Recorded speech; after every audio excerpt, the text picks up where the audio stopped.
Se você tem um Deus que cuida de você e jamais te esqueceu, Ele sabe de tudo que você está passando e mandou te dizer que Ele está cuidando. Lembrar de onde você veio e aonde que você chegou. Lembrar de todos os livramentos que você já passou. Não era pra você estar aqui, mas Deus falou assim: esse aí vou levantar. E onde colocar a mão eu vou abençoar.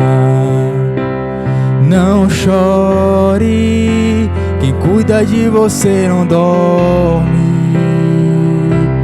Levanta, tem muita gente que te ama. Deus mandou te dizer que vai acontecer. Deus mandou te falar que tudo vai passar.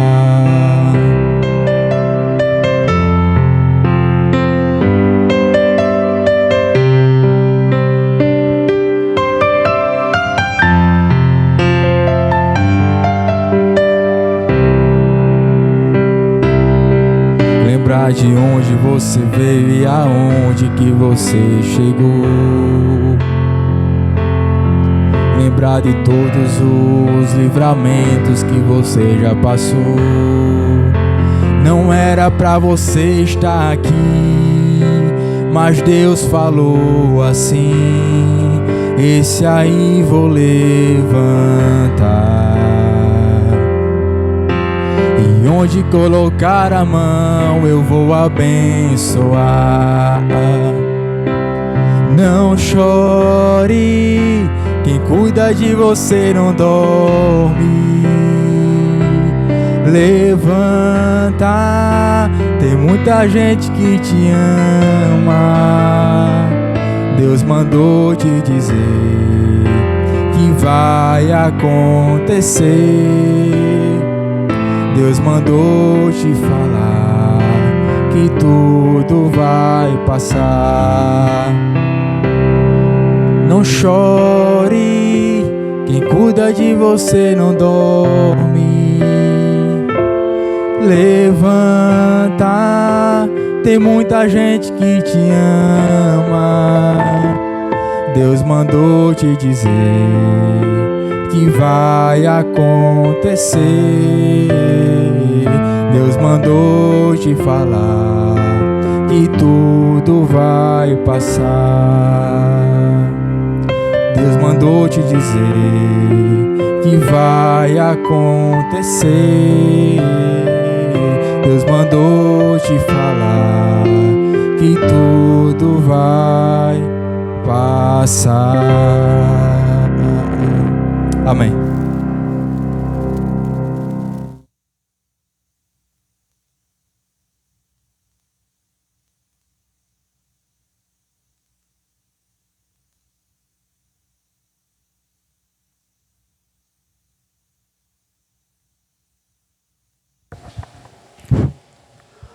Boa noite a todos.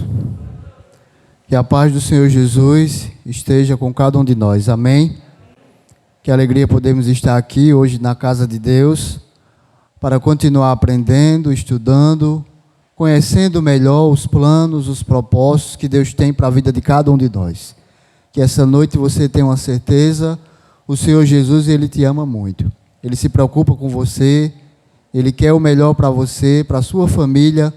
O sonho de Deus é que você viva a eternidade com Ele no céu. Mas para isso, é muito importante ter uma preparação, é necessário ter uma preparação. O Espírito Santo está aqui na terra, convencendo, tocando os corações, mostrando o caminho, para que assim as pessoas possam tomar suas decisões e entregar o coração verdadeiramente a Cristo. Vamos fazer uma oração para estudarmos um pouquinho da palavra de Deus essa noite e compreendermos qual a mensagem, que Deus quer falar ao nosso coração essa noite. Vamos orar. Pai santo e maravilhoso Deus, louvado seja teu nome. Muito obrigado, Senhor, por tua graça. Estamos, Senhor, nesse momento, iremos abrir a tua palavra. Nos ajuda, ó Pai, a entendê-la e a trazê-la para a nossa vida prática. Nós oramos agradecidos em nome de Jesus. Amém. Abra aí a sua Bíblia no Evangelho de São Lucas, capítulo 15. E a gente vai ler a partir do versículo 11. A história que vamos estudar essa noite é a parábola do filho pródigo. Evangelho de São Lucas, capítulo 15, a partir do verso 11. Todos encontraram? Vamos à leitura. Como o título que eu já falei, a parábola do filho pródigo. Continuou. Certo homem tinha 2 filhos.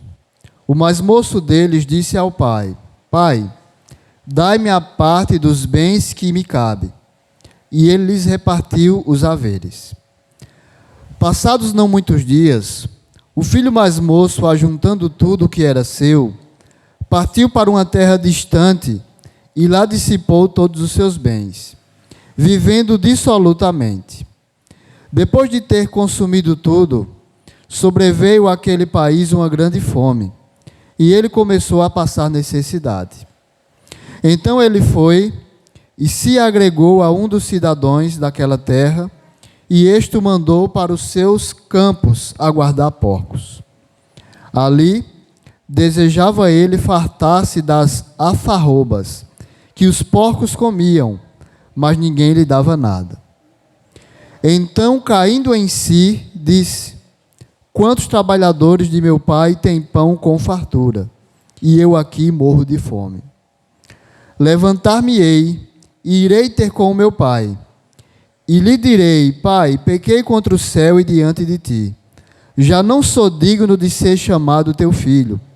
Trata-me como um dos teus trabalhadores. E levantando-se foi para o seu pai. Vinha ele ainda longe, quando seu pai o avistou e, compadecido dele, correndo, o abraçou e beijou. E o filho lhe disse: Pai, pequei contra o céu e diante de ti. Já não sou digno de ser chamado teu filho. Verso 22. O pai, porém, disse aos seus servos: Trazei depressa a melhor roupa, vestiu, pondo-lhe um anel no dedo e sandálias dos pés. Trazei também e matai o novilho cevado. Comamos e regozijemo-nos, porque este meu filho estava morto e reviveu. Estava perdido e foi achado. E começaram a regozijar-se. Ora, o filho mais velho estivera no campo, e quando voltava, ao aproximar-se da casa, ouviu a música e as danças. Chamou um dos seus criados e perguntou-lhe: o que era aquilo? E ele informou: veio teu irmão, e teu pai mandou matar o novilho cevado, porque o recuperou com saúde. Ele se indignou e não queria entrar. Saindo, porém, o pai procurava conciliá-lo. Mas ele respondeu a seu pai: há tantos anos que te sirvo, sem jamais transgredir uma ordem tua, e nunca me deste um cabrito sequer, para alegrar-me com os meus amigos.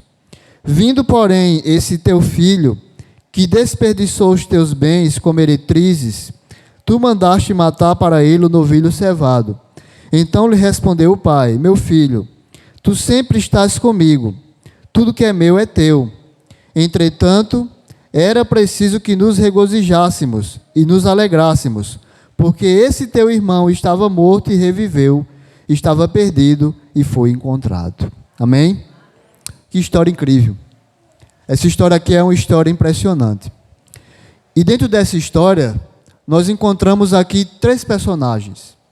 Um deles era um pai amoroso, que amava seus filhos e que tinha a preocupação de que seus filhos estivessem passando muito bem.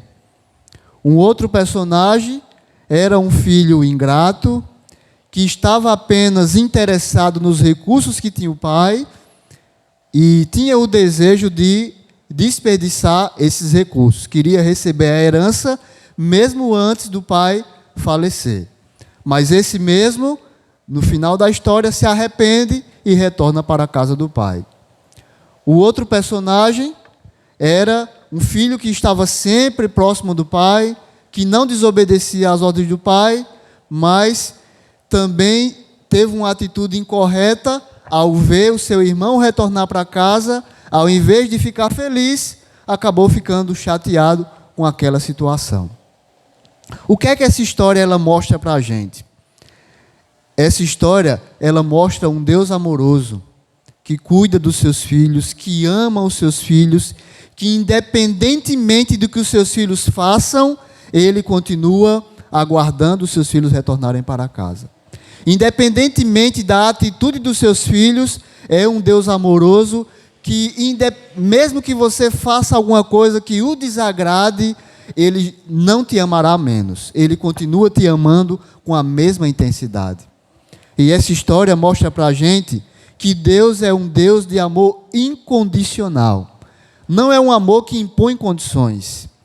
Claro que Ele deseja que nós o obedeçamos, que nós façamos a sua vontade, mas mesmo quando nos distanciamos, que nos rebelamos, que nos afastamos, Ele continua de braços abertos dizendo: filho, volta para casa. Aqui é o teu lugar. Aqui é o melhor lugar.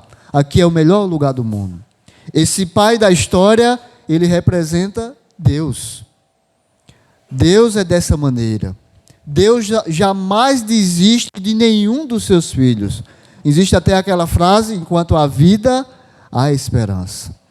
Então, nós jamais devemos dar qualquer caso por perdido.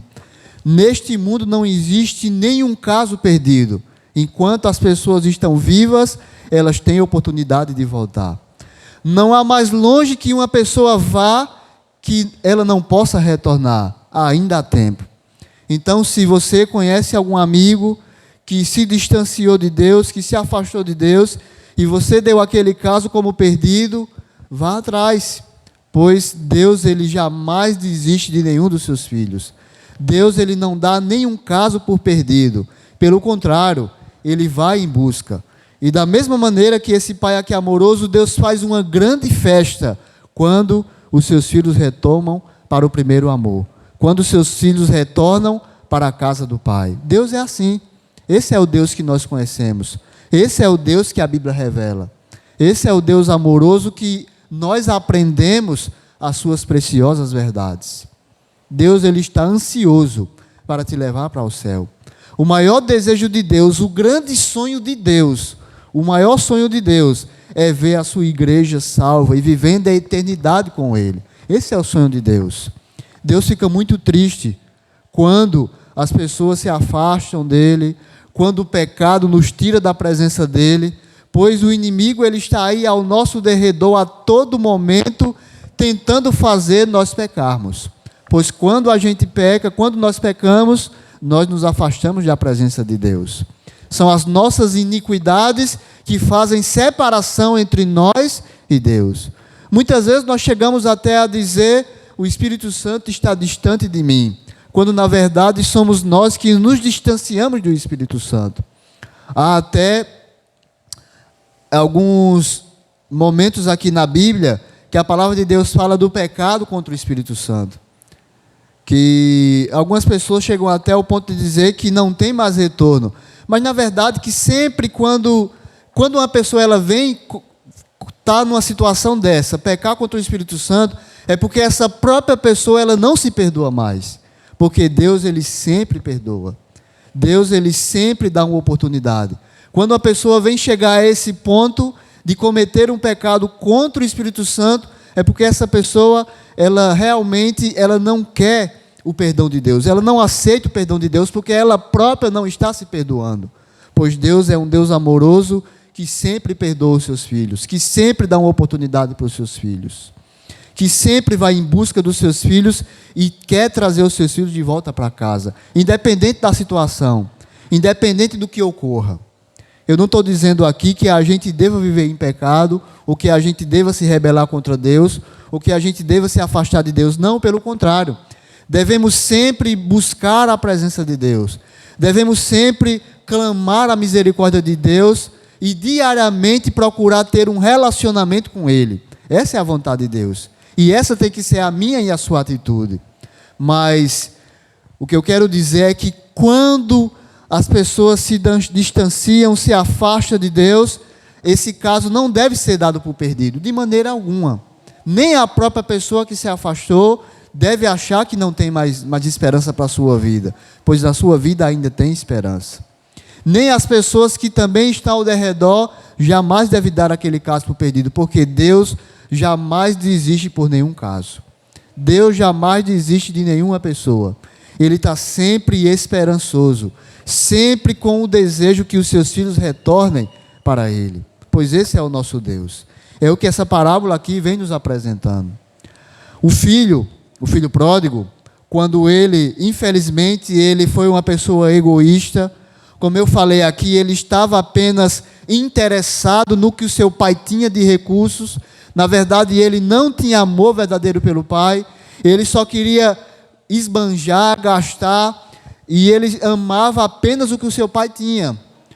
Tanto que ele pediu a herança, com o seu pai estando vivo ainda, e ele foi curtir o mundo. Ele foi curtir lá fora, tudo que o mundo oferece. Chegando lá, ele percebeu que esse mundo, mesmo aparentemente sendo bom, tendo tanta coisa boa que nos agrada, pois nós somos pecadores, temos a natureza corrompida pelo pecado, infelizmente nós temos essa natureza ainda, essa natureza vai ser transformada pelo poder do Espírito Santo, o poder do Espírito de Deus, mas a gente ainda tem essa natureza e ela vai sendo restaurada dia a dia, pouco a pouco, e ela só será verdadeiramente mudada, transformada, quando Jesus voltar, e assim recebemos um novo corpo imortal e incorruptível, assim como Paulo fala no livro de Tessalonicenses e também em 1 Coríntios. Mas, como vemos aqui na história, esse filho, ele esbanjou tudo que ele tinha, mas ele percebeu que lá fora, apesar das alegrias passageiras que o mundo oferece, tudo passa e sempre o vazio continua. Não existe nada nesse mundo que preencha o nosso vazio. As coisas desse mundo podem até nos alegrar, mas é algo momentâneo. A gente sente alegria agora, daqui a pouquinho a gente está triste. Esse mundo é assim, nunca nos preenche por completo. O vazio sempre vai estar dentro de nós. E esse vazio, somente quem pode preencher é Deus. Somente Deus é quem pode preencher esse vazio que existe dentro da gente. Esse mundo, mesmo que você goste de alguma coisa e essa coisa lhe faça feliz, isso nunca vai te preencher completamente. Sempre você vai sentir o vazio ainda. Sempre você ainda vai sentir que está faltando alguma coisa. Somente Deus é quem pode preencher esse vazio.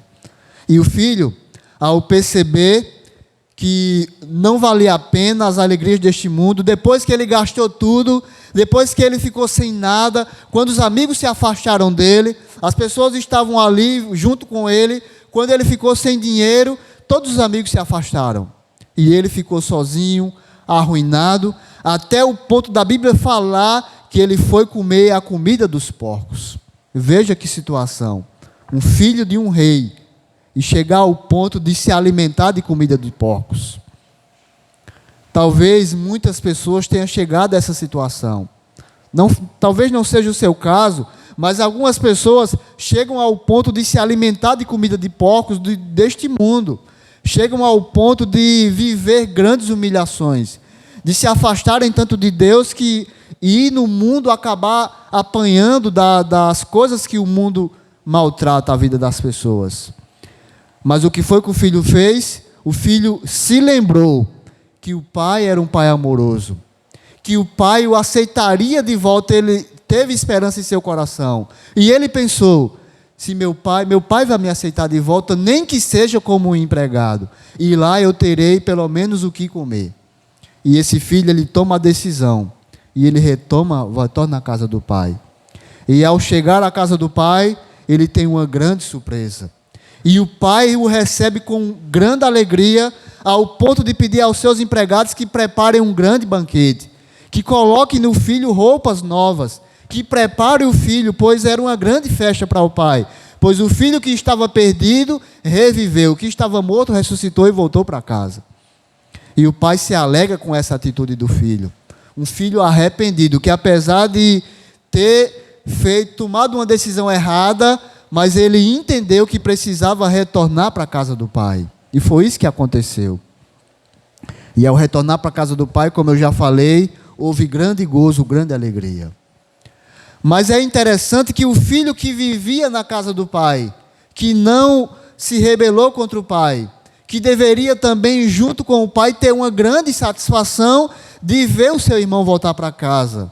Mas aconteceu o contrário, ele acabou ficando chateado e triste e até murmurou contra o pai. Mas pai, em todo momento eu estive aqui com o Senhor e o Senhor nunca fez isso por mim.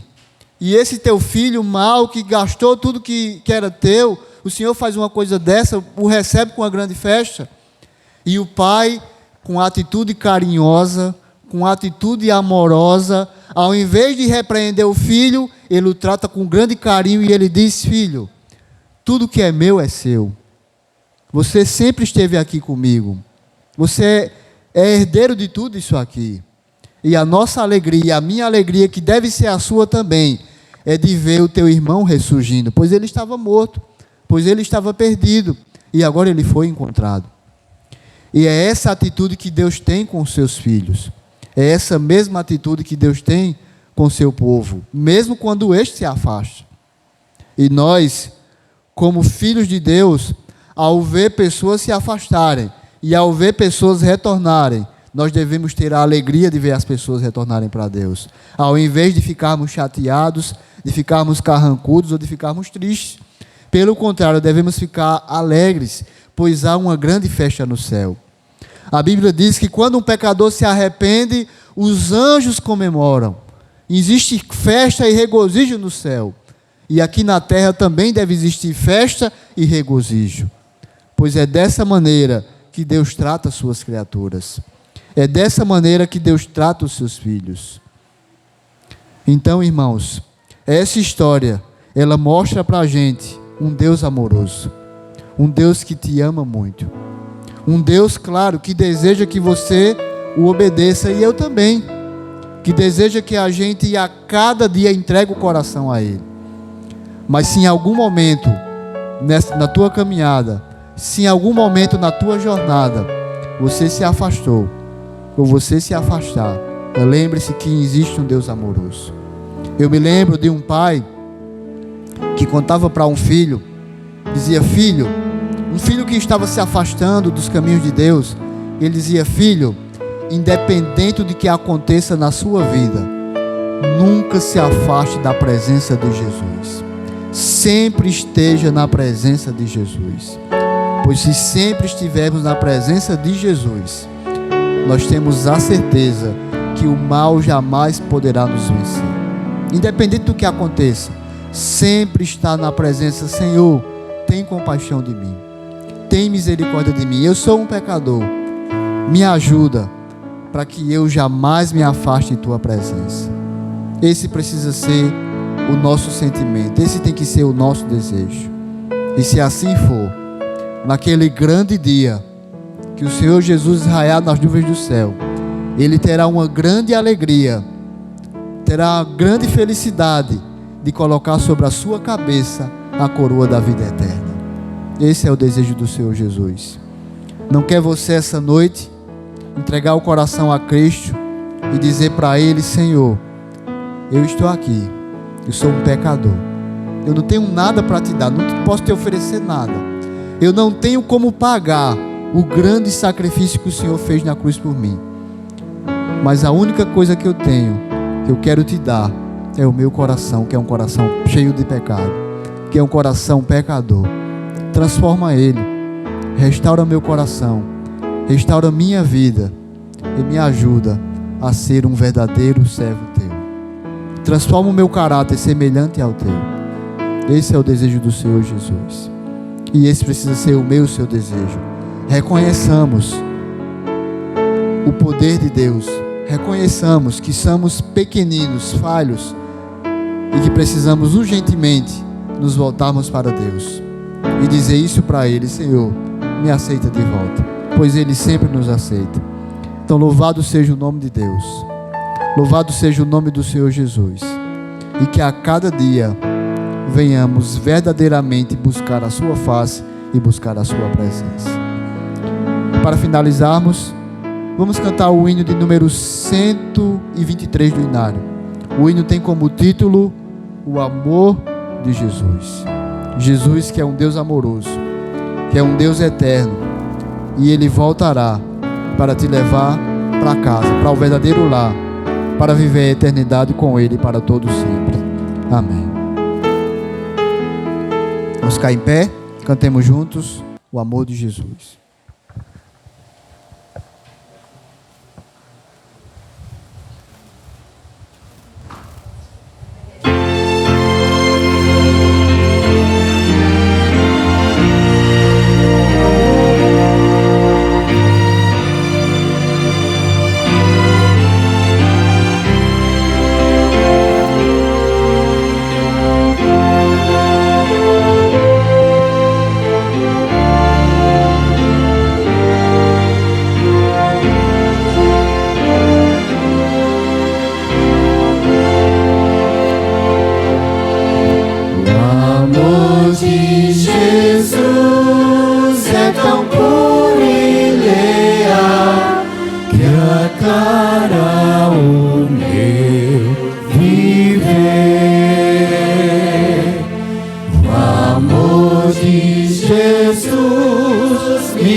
Seja Deus.